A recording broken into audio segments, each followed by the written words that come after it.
Assalamualaikum warahmatullahi wabarakatuh. Alhamdulillah, wassalatu wassalamu ala sayyidina Rasulillah Muhammad bin Abdillah wa alihi wa sahbihi wa man walah, wa la hawla wa la quwwata illa billah. Yang saya hormati, saya muliakan segenap para kiai, para ajengan, para kesepuhan yang gak bisa saya sebutkan satu persatu, akan tetapi tanpa mengurangi rasa hormat saya kepada beliau-beliau semua. Mudah-mudahan beliau-beliau semua panjang umur, sehat walafiat, senantiasa diberi kemudahan dalam segala macam urusannya. Yang saya hormati penggagas ataupun yang saya hormati Bapakku, aparatur pemerintahan kubu yang Masya Allah dari kalangan santri, mudah-mudahan jadi berkah buat semua penduduk Lengkong. Amin ya Rabbal.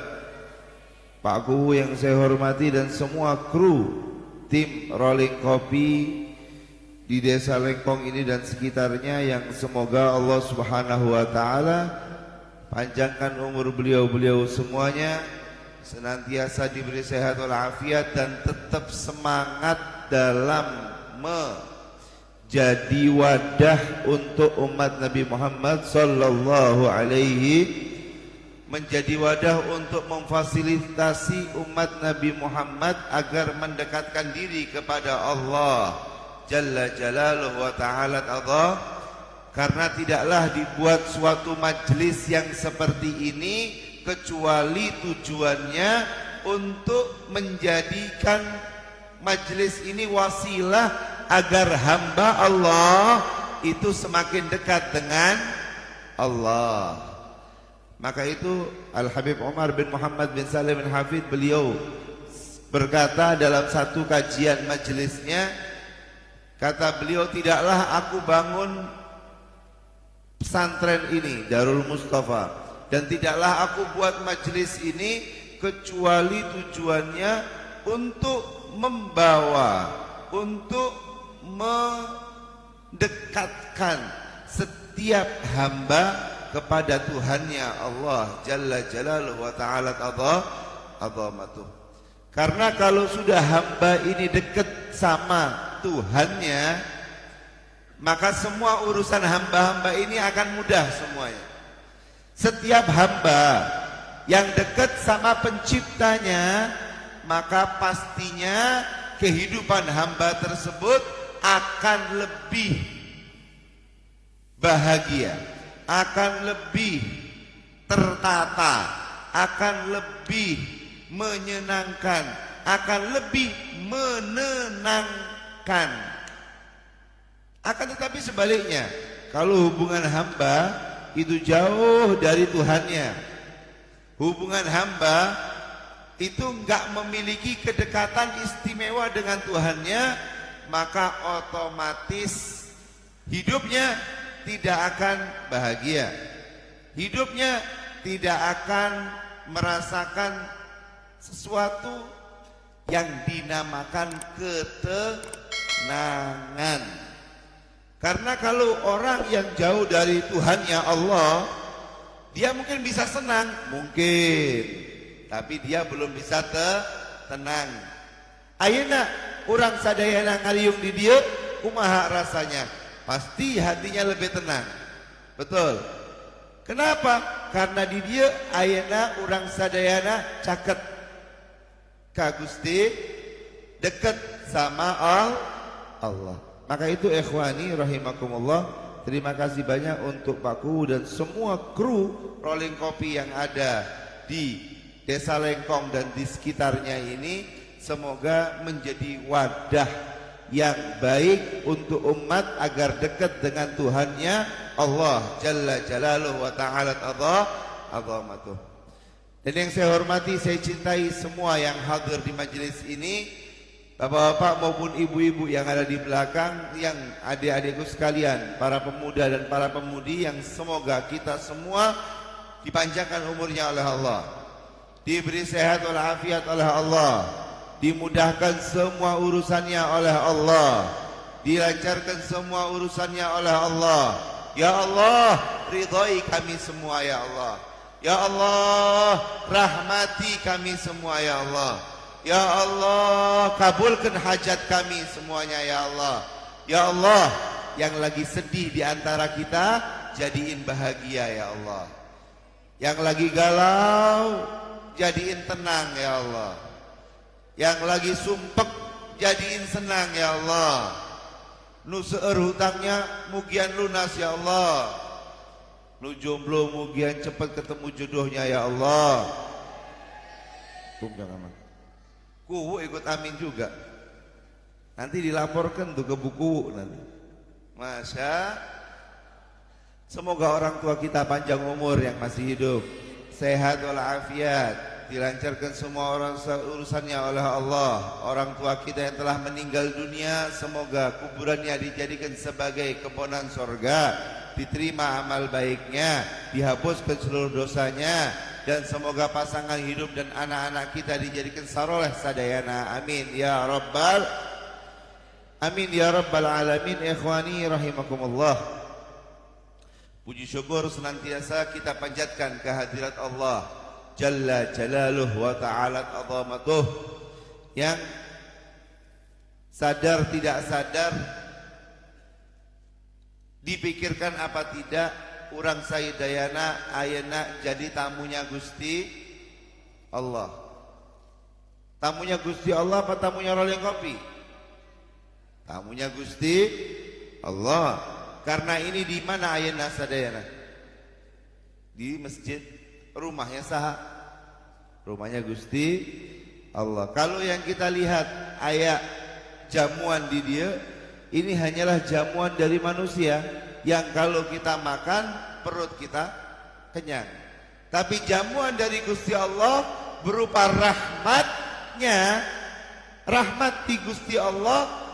Ketika orang sadayana kalebet ke masjid ini, tos dijamu tenang hati kita. Alhamdulillah. Insyaallah dapat jamuan maghfirah di Gusti Allah. Insyaallah dapat jamuan qabul hajat di Gusti Allah. Amin ya rabbal. Ikhwani rahimakumullah, sekarang ini dan seterusnya insyaallah kita akan membaca kitab salah satu daripada karangannya Al-Imam Abdullah bin Alawi Al-Haddad.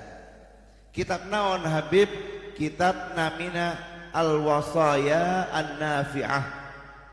Al-Wasaya An-Nafi'ah. Tidak bermaksud menggurui setiap para kiai, para asatid, para semua yang hadir di sini, akan tetapi namanya sharing ilmu. Sharing ilmu. Ke abdi ngomong, ke anjen nanya, gitu baik. Upami abdi tiasa ngejawab, alhamdulillah. Upami tak tiasa seueur kiainya di dia, alhamdulillah. Tinggal dipilih baik ke. Nah, kita akan baca kitab Al-Wasaya An-Nafi'ah, wasiat-wasiat yang insya Allah bermanfaat. Karangan saha? Karangannya Al-Imam Abdullah bin Alawi Al-Haddad. Alhamdulillah. Bismillahirrahmanirrahim. Beliau Al-Imam Abdullah bin Alawi Al-Haddad membuka kitabnya dengan sebagaimana biasanya salah satu ayat Al-Qur'anul Karim, subhanaka la ilma lana illa ma 'allamtana innaka antal alimul hakim. Subhanak, maha suci Allah Jalla Jalaluhu wa Ta'ala Azamatuh, la ilma lana illa ma 'allamtana. Ya Allah, kami tidak punya ilmu kecuali yang Kau ajarkan kepada kami ya Allah.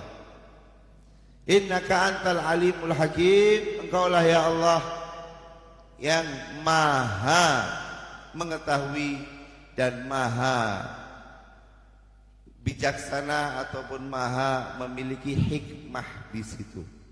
Alhamdulillah, segala puji bagi Allah, Tuhan semesta alam yang senantiasa memberi kepada hamba-hambanya ad-da'wah wal wasiyah, ajakan dan wasiat. Gusti Allah ini, Gusti Allah senantiasa memberi kepada hambanya naon, kata Imam Haddad di sini, ajakan, mengajak untuk dekat kepada Allah. Melalui siapa Habib? Satu, melalui Al-Quran. Dua, melalui Rasul yang diutusnya Nabi Muhammad sallallahu alaihi wasallam. Maka itu Al-Imam Ja'far As-Shadiq, beliau berkata, siapa yang pengen ngobrol sama Allah? Bapak-bapak ini pengen ngobrol gak sama Allah? Pengen. Atau ilmu hakikat Habib? Itu bukan ilmu hakikat, gak pakai tirakat. Itu ngobrol sama Gusti Allah itu kumaha? Man arada ayyukallimallah falyagra'il Qur'an. Siapa orang yang pengen ngobrol sama Gusti Allah, hendaknya dia membaca Al-Qur'an. Ayat din apa? Hari ini itu apa? Dinten ayeuna. Apa bahasa Sundanya ini? Hah? Dinten ayeuna. Betul ya? Waktu ngeraba-ngeraba ternyata betul. Hah? Dinten hari ini. Hari ini. Dinten ayeuna atau wengi ayeuna saha nu tos nyarios itu nos ngaos Al-Qur'an. Ada nggak di sini yang udah datang di sini dari pagi sampai sekarang belum baca Quran? Ayat tuh. Di sini ada yang belum baca Al-Quran. Seueur. Makanya pusing terus setiap harinya. Kenapa? Nggak dapat petunjuk dari Gusti. Coba baca Al-Quran, nanti dapat petunjuk dari Gusti Allah. Karena Allah Subhanahu wa ta'ala meletakkan ajakannya, meletakkan ajarannya melalui Nabi Muhammad sallallahu alaihi wasallam, dan selain dari Nabi Muhammad, beliau sudah menurunkan kitab suci Al-Qur'an di mana itu adalah kalamullah. Makanya di sini dikatakan oleh Imam Abdullah bin Alawi Al-Haddad, Allah Subhanahu wa taala memberikan kepada semua hambanya ajakan sama dakwah dan wasiat, ajakan dan wasiat, semua hambanya diberi sama Allah. Tapi kata Imam Haddad, dikhususkan untuk hamba-hamba yang dicintainya diberi dua hal. Apa Habib? Hidayah dan rahmat. Semua manusia, mau muslim mau non muslim, melalui Nabi Muhammad dan Al-Quran, semuanya diajak untuk dekat kepada Allah. Yang muslim berarti sudah dapat hidayah, tapi yang non muslim ya berarti masih belum. Makanya di sini dikatakan oleh Allah, oleh Imam Abdullah bin Alawi Al-Haddad, untuk ajakan semuanya diajak, untuk wasiat semuanya diberi nasihat. Tapi sebagian orang saja yang istimewa, mereka diberi keistimewaan apa? Diberi keistimewaan hidayah, petunjuk dan rahmat dari Allah. Petunjuk dari Allah melalui Al-Quran dan Nabi Muhammad sallallahu alaihi wasallam. Ketika seseorang sudah dapat petunjuk dari Allah, maka hidupnya gak bakal melencang-melenceng. Kadang-kadang punten ya Pak, kita semua kadang-kadang bingung, ini mau kemana arahnya hidup ini. Betul. Kadang-kadang pagi sampai malam, 2 tahun wis gitu-gitu baik, 3 tahun gitu-gitu baik. Ini arahnya anak ini mau kemana? Hidup saya ini mau kemana? Naon? atau kumaha, nggak tahu. Betul. Jadi kadang-kadang ketemu orang dulu kecil, sekarang udah gede, nggak ada perubahan. Dulu gede, sekarang udah tua, nggak ada perubahan. Lempeng banget. Tapi nggak tahu ini lempengnya ini. Tos aya perubahan apa enggak? Ya, hidayah. Petunjuk. Terutama di zaman ayeuna. Di zaman sekarang ini kita sangat butuh petunjuk Allah. Kok bisa Habib? Waduh, urusannya tos komplek. Iya. Ada urusan ekonomi, betul. Ada urusan sosial, udah semuanya komplek jadi satu. Ruwet semuanya. Ruwet. Ya tuh. Jadi saya ini berapa hari ini kemana-mana, sering, terutama 1-2 bulan ini sering keluar kota. Isinya kalau ketemu orang riweuh, kayak gak jelas ini mau kemana gitu loh. Yang naudzubillahi min dzalik, banyak sekali yang minta maaf, gagal ekonomi, ditambah lagi gagal keluarga, ditambah lagi ndak move on, galau terus. Antum cek dan recheck. Dalam kehidupan sekarang ini banyak yang seperti ini. Awalnya kena pandemi ini ekonomi jeblok. Mau yang kaya mau yang miskin. Yang kaya jadi miskin, yang miskin tambah banyak Betul tuh. Ini kehidupan yang sekarang ini saya lihat banyak seperti itu. Udah kayak gitu tuntutan keluarga. Suami mau pulang nggak bawa duit, takut. Nggak pulang, tidur di masjid, diusir takmir sama DKM. Betul. Ini terus seperti itu. Barang pulang, bawa duit sedikit, udah dapatnya utang. Sama istri, masa cukup ini? Tambah don lagi yang laki. Pusing dua-duanya.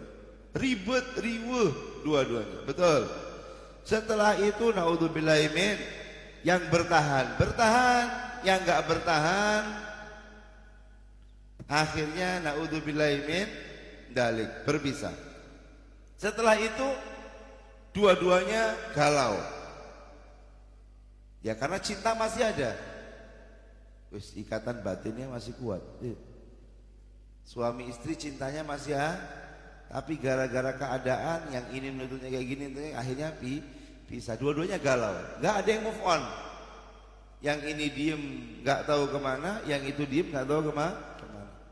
Nah, berarti apa ini Habib? Berarti masalahnya kita ini butuh petunjuk. Dan ketahuilah, orang yang akan mendapatkan petunjuk adalah orang yang memiliki kedekatan dengan Allah. Makanya dikatakan di sini Allah mengistimewakan, Allah memberi kekhususiaan untuk sebagian hamba-hambanya, diberi khususiyah petunjuk dan rahmat. Petunjuk untuk dia nggak oleng, dia tahu apa yang dilakukan. Rahmat dikatakan oleh para alim ulama, alamatu dukhuli rahmatillah ila qalbi abdin itma'annat wansyarahat. Tanda masuknya rahmat Allah kepada seorang hamba itu hatinya tenang, pikirannya tenang. Saat punya masalah bisa tenang, hebat. Saat punya problem bisa tenang, luar biasa. Karena yang banyak sekarang ini udah nggak paham arahnya kemana, hati goncang. Punten, banyak yang jadi stres. Iya.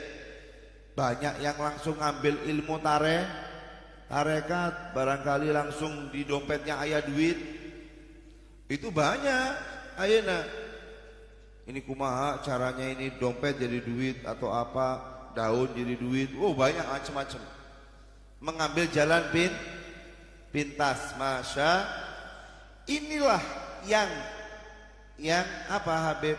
Inilah gambaran seorang hamba yang kurang membangun hubungan dengan Allah.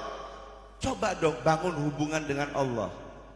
Karena Allah, berarti orang yang kayak gitu jauh sama Allah. Bukan jauh, hubungannya kurang harmonis, kurang deket. Gak ngomong jauh karena kita gak tahu hubungan kita sama Allah. Allah Ta'ala udah mengatakan apa? Allah Ta'ala lebih dekat dengan kita, lebih dekat daripada apa? Urat nadi. Tinggal kitanya aja yang mau mendekatkan diri kepada Allah. Intinya ya ikhwan, Allah terus memberi ajakan, Allah terus memberi wasiat melalui Al-Quran dan melalui ajaran yang dibawa oleh Sayyiduna Muhammad Sallallahu Alaihi Wasallam kepada kita semuanya, kepada semua manusia. Tapi Allah beri keistimewaan untuk sebagian hambanya. Apa Habib istimewa itu? Dua hal, petunjuk dan rahmat. Yang identiknya rahmat adalah ketenangan. Periksa hati kita masing-masing.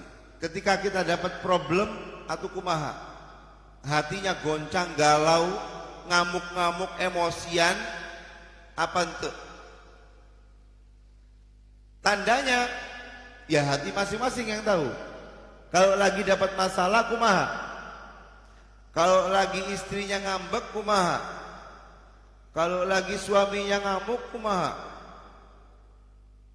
kalau lagi anaknya manja gimana? Kalau kok subhanallah udah gak punya duit, ban bocor di jalan. Tapi kalau saya tadi punya duit, tenang aja. Ibaratnya kayak gitu. Udah ban bocor, HP pecah. Ditambah lagi pulang ke rumah, diapain tuh sama istri?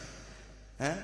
Udah pulang ke rumah dikasih tagihan utang, pos lengkap. Pernah nggak ngerasain kayak gitu? Pasti pernah. Abi pernah. Sami bae. Itu namanya cobaan dari Gusti Allah. Saya pernah semalam HP pecah, ganti paginya. Baru ganti HP, nyampe rumah tap keinjek. Masya Allah. Jadi satu hari itu insya Allah waktu itu kurang lebih hampir 10 juta. Udah kayak gitu, wes gak usah diceritain lagi. Itu namanya cobaan di Gusti. Nah kalau hamba ini deket sama Allah, gak uring-uringan, gak emosian, gak galau-galauan, gak senggol bacok. Ini kadang-kadang kena masalah sedikit langsung senggol bacok manusia ini. Kenapa? Rahmatnya Gusti Allah belum mancep di hatinya. Mancep ya. Kalau sekarang ayeuna orang sedayana insya Allah kain rahmati Gusti Allah. Kok bisa Beb? Ya ditanyakan ke hatinya. Ayeuna kepikiran hutangnya ente? Tak aya. Tapi nanti kalau ditagih bayar tetap ya. Ayeuna ya. Ini anak-anak sekolah nggak kepikiran ujian, ya, nggak kepikiran nilai merah, nggak kepikiran naon-naon, ya. Kenapa? Karena orang sedayana ayeuna di masjidnya Allah, insya Allah kenging rahmati Gusti Allah. Tapi kalau di luar sana itu loh, Allah ada di hati kita ente, rahmat Allah ada di hati kita ente, itu tergantung kedekatan kita kepada Allah. Penting sekali untuk kita dekat sama Allah supaya kita terus dapat petunjuk, supaya kita nggak oleng-oleng, nggak bingung arahnya mau kemana, dan diberi petunjuk oleh Gusti. Yang kedua, dapat rahmat supaya kita tenang dalam menghadapi apapun juga. Mudah-mudahan insya Allah semuanya dapat hidayah, dapat petunjuk, dapat ketenangan, supaya dalam mengarungi kehidupan ini benar, supaya dalam mengarungi kehidupan ini enak gitu, tetap bahagia. Habib, kalau orang dapat bencana mah mesti sumpek, betul? Betul. Tapi kalau di sejarahnya, kalau di sejarah-sejarah, Sayyidina Abu Bakar As-Siddiq pernah sakit, membahayakan sakitnya di waktu beliau menjabat sebagai khalifah. Mau dipanggilin dokter malah nggak mau. Dibilang ini kan sakit dari Allah, tak rasakan dulu. Atau kumaha kalau orang seperti itu? Orang sakit gigi satu, baik giginya yang sakit, udah langsung pengen ke dokter. Ya. Perut yang sebelah sini aja sakit, udah langsung pengen ke dokter. Padahal itu setidaknya surat cinta dari Allah. Nah, maka itu bismillah, kita dekatkan diri kita kepada Allah supaya kita mendapatkan keistimewaan dua hal, petunjuk dan rahmati Gusti. Habib, saya harus mulainya gimana? Abdi ayeuna tos deket sama Allah. Ya di Lengkong mah insya Allah ya. Orang Lengkong mah insya tos caket ka Gusti. Melalui apa Habib? Sholat 5 waktu. Dekatkan diri kita kepada Allah melalui sholat 5. Kalau bisa yang khusyuk. Jangan pas sholat Allahu Akbar. Naon atuh Pak kepikirannya Pak? Kepikiran naon? Kepikiran? Hah? Yang sekiranya Allahu Akbar kita benar-benar kabiro walhamdulillahi katsiro, itu sambil dipahamin maknanya, betul. Sekiranya sholat ini benar, betul. Atuh Habib, sholat saya kadang-kadang dari sholat 4 rakaat itu yang nyambung-nyambung, yang masih inget-inget ya pas Al-Fatihahnya. Atuh waktu ruku apalagi jadi makmum, kadang-kadang Fatihahnya ingetnya pas imam sudah ruku, betul. Pernah tuh imam utas ruku baru keingetan, ih abdi kacannya, yang ketawa-ketawa ini pengalaman biasanya. Sama saya dulu. Ya imam udah, apalagi pas sholat subuh, masya Allah jadi makmum. Kadang-kadang sujudnya lama pisan, bukan doa tapi ketiduran. Iya, kadang-kadang imam sudah salam, dianya masih tahiyat aja. Masa aku kumaha caken teu ka Gusti Allah kayak gitu. Nah, itu semua butuh butuh imun.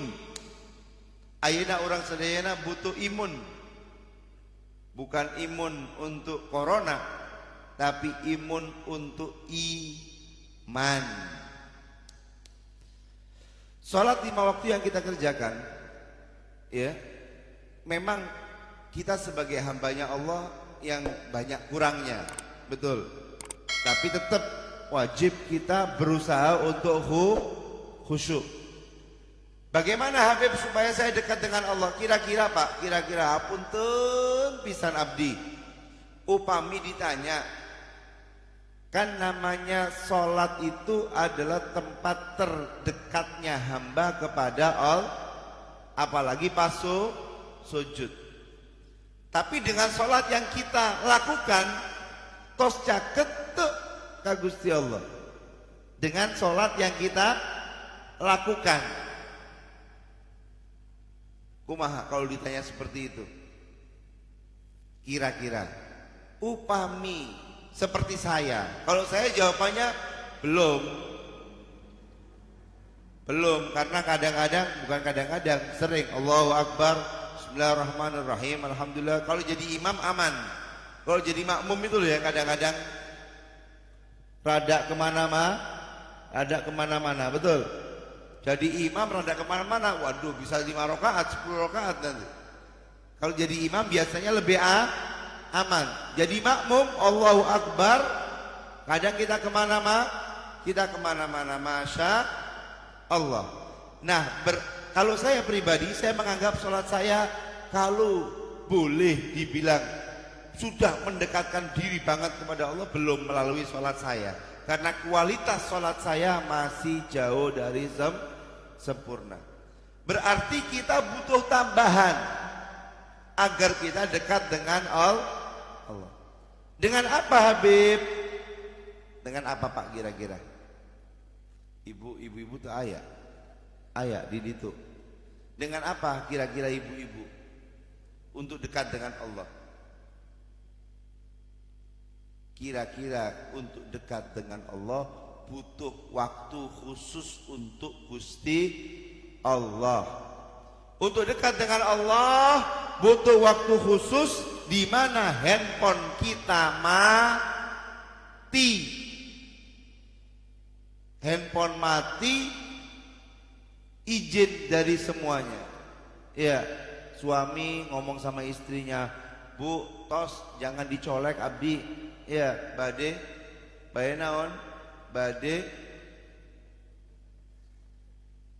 sallallahu alaihi Muhammad. Tos jangan dicolek supaya saya punya wudu. Istri juga ngomong gitu sama bapaknya. Butuh waktu khusus dan fokus untuk Allah. Kalau katanya Habib Umar, walaupun sebentar, dalam 24 jam antum pilih walaupun sebentar, nggak tahu setengah jam, nggak tahu 15 menit, tapi memang betul-betul waget sofa, waktu bersih dari semuanya, hanya khusus untuk Gusti Allah. Kapan Habib? Malam, tengah malam, afdal. Menjelang subuh, afdal. Pagi hari, tenenaon. Siang hari, nggak apa-apa. Sore hari, nggak apa-apa. Yang penting satu, fokus untuk Allah. Atau amalannya naon Habib? Curhat. Amalannya naon? Curhat. Daripada curhat sama manusia, antum curhat sama orang yang sama. Pusing ketemu liar ketemu kayak saya waktu di pesantren dulu. Saya ini waktu di pesantrennya Habib Jamal Ba'agil di Batu Malang, jarang curhat sama teman-teman. Kok subhanallah pas saya cobalah barangkali ada teman yang bisa diajak curhat. Abdi tos lieur di pesantren. Coba ngomong sama teman, kok hari-hari ini kayak sumpek ya? Jawabannya sama nih sumpek. Atau kumaha? Malah lebih parahnya lagi diajak kabur bareng. Ayo nih, bismillah deh kita kabur malam-malam, menenangkan diri. Liar ketemu teu aya solu, malah diajak kabur. Ini kubu kayaknya ahli kabur nih dulu. Masya Allah. Seperti itu ya ikhwan. Kalau kita curhat sama manusia, kadang-kadang tak aya solusi, malah tambah masalah. Ya boleh ngobrol sama manusia mah boleh, tapi jangan banyak-banyak curhat. Liar ketemu senasib seperjuangan, gestos seperti itu. Atau curhatnya sama siapa Habib? Sama Gusti Allah, yang dimana Allah punya semuanya wis. Hubungan kita sama manusia kurang baik, curhatkan sama Allah. Yang punya hatinya manusia saha? Gusti, dagangan gak laku-laku, curhat sama Gusti Allah. Yang punya hati pembeli siapa? Allah.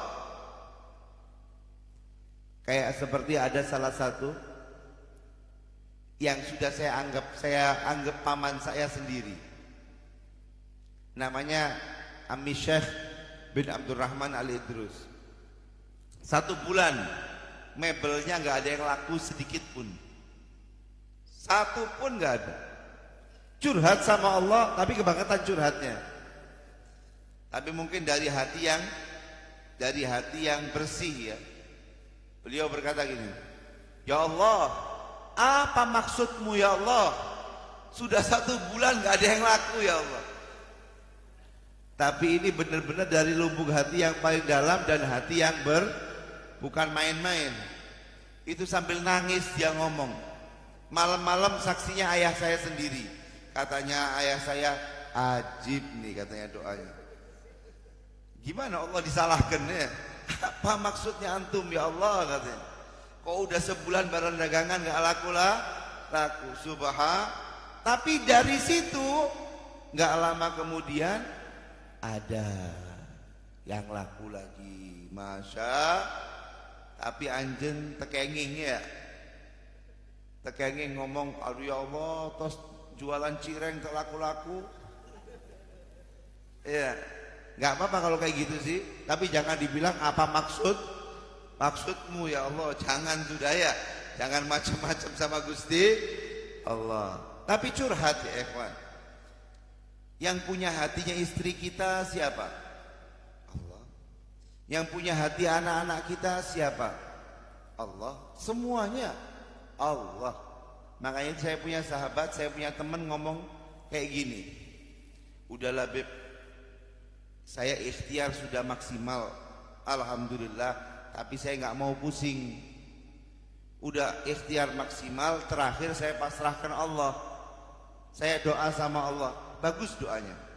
Ya Allah, Engkau yang memiliki, ya Allah, Engkau yang memiliki hati setiap orang yang bisa beli barang saya ya Allah. Gerakkan pembeli-pembeli ya Allah untuk barang saya ini ya Allah. Subhanallah. Itu tiap hari lakunya 500, 600 ya, dengan keuntungan yang nggak perlu saya sebutkan. Itu gara-gara doanya dia, ya Allah, jadikan hatinya pembeli ini jadi beli. Pernah nggak ada misalnya antum jualan diliatin baik tapi nggak dibeli, tanyanya setengah jam, kadang-kadang 2 hari nanya ya, tapi nggak dibeli. Sering nggak kayak gitu? Coba antum doa sama Allah, ya Allah, jadikan setiap orang yang lihat barang saya beli ya Allah. Wah, selesai. Kalau itu diijabah sama Allah, ya udah. Masa bisa beb? Lah, yang maha besar siapa? Allah. Yang punya hatinya manusia siapa? Allah. Tos. Cangkep. Ini mah ilmu terlalu tinggi beb buat kita. Bukan tinggi, ini mah ilmu dasar. Ilmu masa iya beb bisa atau kumaha? Kita yakin sama kebesaran Allah? Kita yakin enggak kalau rezeki itu tos ditanggung Gusti? Nah ini masalah. Makanya itu bismillah ya. Kita sekarang senantiasa meminta naon? Meminta rahmat dan hidayah dari Gusti Allah. Sebetulnya kita sudah minta hidayah loh. Urang sadayana ini tos minta petunjuk sama Allah tiap hari 17 kali. Tapi nggak tahu pas lagi sadar apa ente. Ayo coba. Naon atuh? Bener beb, saya sudah doa, sudah antum sudah doa 17 kali tiap hari. Ihdinas siratal, atau itu doa naon itu? Doa naon itu artinya? Ya Allah, berilah petunjuk kepadaku di jalan yang lurus ini. Jangan dipikir cuman jalan menuju surga. Jalan yang lurus dalam kita mendidik anak. Jalan yang lurus dalam kita membina rumah tangga. Jalan yang lurus dalam kita bergaul. Jalan yang lurus dalam kita bekerja. Jalan yang lurus dalam kita berorganisasi. Dan semuanya fadlullah wasi'. Kedermawanan Allah itu luas sekali. Maka itu jangan kecilkan Allah. Ya, jangan kecilkan Allah sedikit pun dalam hati kita yang maha besar Allah. Berarti semua selain Allah adalah kecil. Ya, mudah-mudahan kita dituntun oleh Allah, diberi rahmat sama Allah, dimudahkan semua urusannya oleh Gusti Allah. Terakhir ya ikhwan, beliau berkata di sini mengutip ayat Al-Qur'an, wa laqad wasaina alladziina utul kitaba min qablikum wa iyyakum an ittaqullah. Telah aku wasiatkan kepada kalian, kepada orang-orang yang telah menerima kitab, ahlul kitab, sebelum kalian wahai orang muslim, dan kepada kalian semua, an ittaqullah, untuk senantiasa takwa kepada Gusti Allah. Wallahu yad'u ila daris salam wa yahdi man yasha'u ila siratim mustaqim. Dan Allah senantiasa mengajak hamba-hambanya untuk ke surganya Allah. Wa yahdi man yasha'u ila siratim mustaqim. Dan Allah Subhanahu wa taala Maha memberi petunjuk kepada setiap orang yang dikehendakinya kepada jalan yang baik. Yahtassu bi rahmatihi man yasha' wallahu dzul fadlil 'adzim. Allah Subhanahu wa taala memberi keistimewaan dengan rahmat darinya, dengan belas kasihnya, dengan kasih sayangnya orang-orang yang dikehendaki oleh Allah. Wallahu dzul fadlil 'adzim. Dan Allah lah yang Maha memiliki kedermawanan yang luas, keutamaan yang luas, yang agung. Wassallallahu ala sayyidina Muhammadin wa ala alihi wa sahbihi humatid dinil qawim. Dan salawat serta salam kepada Sayyiduna Muhammad dan semua para keluarga dan para sahabatnya yang semuanya menjaga agama yang baik atau yang lurus ini. Wa ba'du, fassalamu alaikum warahmatullah. Dan setelah ucapan hamdalah, salawat kepada Allah, salawat kepada Nabi Muhammad sallallahu alaihi wasallam, kata beliau, assalamualaikum warahmatullahi wabarakatuh. Semoga keselamatan untuk kalian semuanya dan rahmatnya Allah, dan semoga semuanya dapat berkah dari Gusti Allah. Bab berkah ini panjang. Insyaallah di pertemuan yang akan datang kita akan membahas sedikit tentang berkah dan nasihat beliau pertama di dalam kitab Wasaya An-Nafi'ah. Semoga apa yang kita dengarkan ini bisa sedikit memberi pencerahan kepada kita. Semoga apa yang kita dengar ini insya Allah bisa memberi petunjuk sedikitnya kepada saya pribadi dan kepada semua yang ada di sini, bahwa ketahuilah Allah Maha Besar, ketahuilah Allah memang mengajak kepada semua hambanya, berwasiat kepada semua hambanya, tapi Allah mengistimewakan sebagian hamba dengan petunjuk dan rahmat dari Gusti. Carilah petunjuk dan rahmat ini melalui kedekatan dengan Allah. Mulailah mendekatkan diri dengan salat 5 waktu. Berupaya semaksimal mungkin untuk lebih istimewa sholatnya, lebih khusyuk sholatnya. Dan yang kedua, tambahilah waktu khusus antara kita dengan Allah. Setiap harinya, berapapun itu juga, dapat 15 menitkah, alhamdulillah. Dapat 20 menitkah, alhamdulillah. Dapat setengah jamkah, alhamdulillah. Tapi di situ ada fokus sama Allah, ada sesuatu hubungan batin yang kuat dengan Tuhan semesta alam, di mana kita ngapain habib di waktu itu? Curhat sama Gusti Allah. Selain curhat, ya antum puji Allah. Selain curhat, nggih antum sebut nama Allah, insyaallah mudah-mudahan dengan kita berupaya mendekatkan diri kepada Allah melalui sholat 5 waktu yang baik dan waktu khusus kepada Allah, curhat kepada Allah, mudah-mudahan ke depan kehidupan kita lebih terarah dan lebih tenang lagi insya. Ya Allah, arahkan kehidupan kita sebaik-baiknya ya Allah. Ya Allah, jadikan hidup kami terarah ya Allah, di mana di dalamnya di situ ada ridhamu, di mana di situ di dalamnya ada petunjuk darimu dan ada rahmat darimu ya Allah. Amin ya rabbal alamin. Amin ya rabbal alamin. Mungkin ini saja yang bisa saya sampaikan. Selebihnya apabila ada yang mau bertanya silahkan, karena memang jadwalnya ada tanya jawab. Iya. Mangga ka sadaya jamaah putra atau napi putri anu bade ngiring naroskeun tiasa ngacungkeun tangan supados alat pengeras suarana tiasa dipasihkeun. Kangge jamaah putra bilih aya nu bade naros mangga.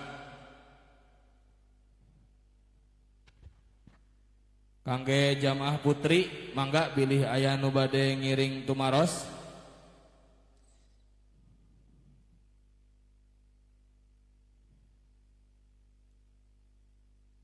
Masya Allah, kalau nggak ada yang tanya, saya yang tanya nanti.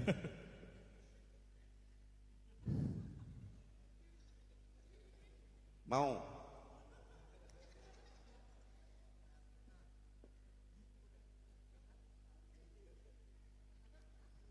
Mangga ada kesempatan 3 pertanyaan. Kedap.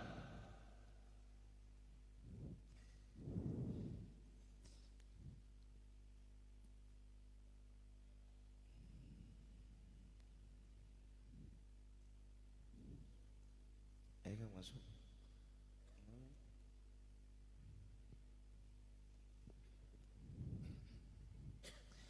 Ya Rasulullah. Bismillahirrahmanirrahim. Assalamualaikum warahmatullahi wabarakatuh.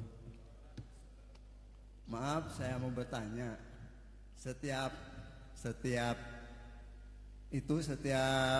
pekerjaan apapun, terus setiap itu diawali dengan bismillah. Mohon penjelasan makna huruf B yang ada di awal surat Fatihah. Huruf ba yang ada di awal surat Fatihah. Huruf ba yang ada di awal surat Fatihah. Assalamualaikum warahmatullahi wabarakatuh. Ini pingin penjelasan yang punya Imam Ali bin Abi Thalib atau yang siapa? Kalau yang Imam Ali bin Abi Thalib, ya kan kata beliau dikatakan bahwa saya bisa mensyarahkan surat ba al-Fatihah itu yang mana bisa dibawa oleh 1000 berapa onta? Ada berapa onta gitu. Tapi yang dikatakan kalau yang saya paham dari ba tersebut adalah lil musahabati ma'at tabarruk. Lil musahabah. Bismillahirrahmanirrahim. Kalau disebutkan dalam kitab Nailur Raja artinya lil musahabati ma'at tabarruk. Musahabah itu apa sih? Pembarengan dengan mengambil keberkahan. Jadi ketika kita mengucapkan Bismillahirrahmanirrahim, berarti kita membarengkan semua aktivitas kita dengan nama Allah, sehingga di situ ada keberkahan di dalam apa yang kita kerjakan. Lil musahabati ma'at tabarruk. Jadi kita membarengkan atau naon ngebaturkan ya setiap apa yang kita kerjakan dengan nama Allah.